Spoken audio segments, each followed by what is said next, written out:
Cole, written by the Reverend W. Awdry. I suffer dreadfully, and no one cares. Rubbish, Henry, snorted James. You don't work hard enough. Henry was bigger than James, but smaller than Gordon. Sometimes he could pull trains, sometimes he had no strength at all. The Fat Controller spoke to him, too. You are too expensive, Henry. You have lots of new parts and new paint, too. But they've done you no good. If we can't make you better, we must get another engine instead of you.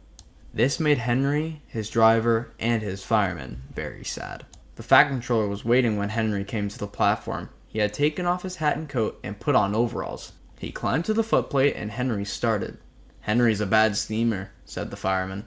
I build up his fire and it doesn't give enough heat. Henry tried very hard, but it was no good. He had not enough steam and they stopped outside Edward's station. Oh dear, thought Henry sadly. I shall have to go away.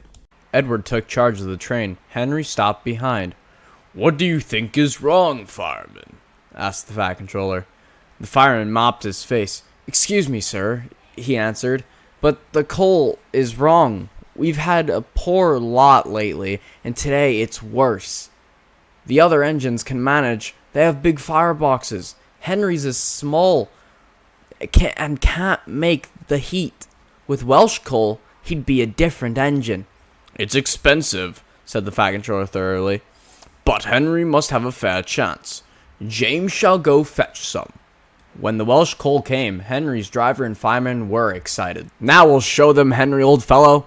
They carefully oiled all his joints and polished his brass till it shone like gold. His fire had already been lit, so the fireman made it carefully.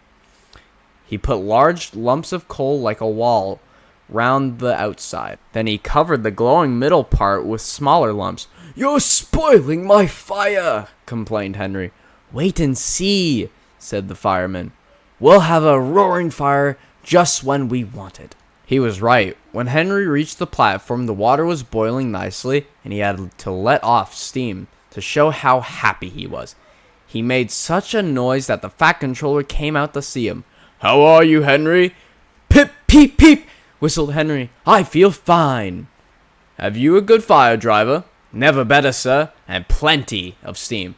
No record-breaking, warned the Fat Controller, smiling. Don't push him too hard. Henry won't need pushing, sir. I'll have to hold him back. Henry had a lovely day. He had never felt so well in his life. He wanted to go fast, but his driver wouldn't let him. Steady, old fellow, he would say. There's plenty of time.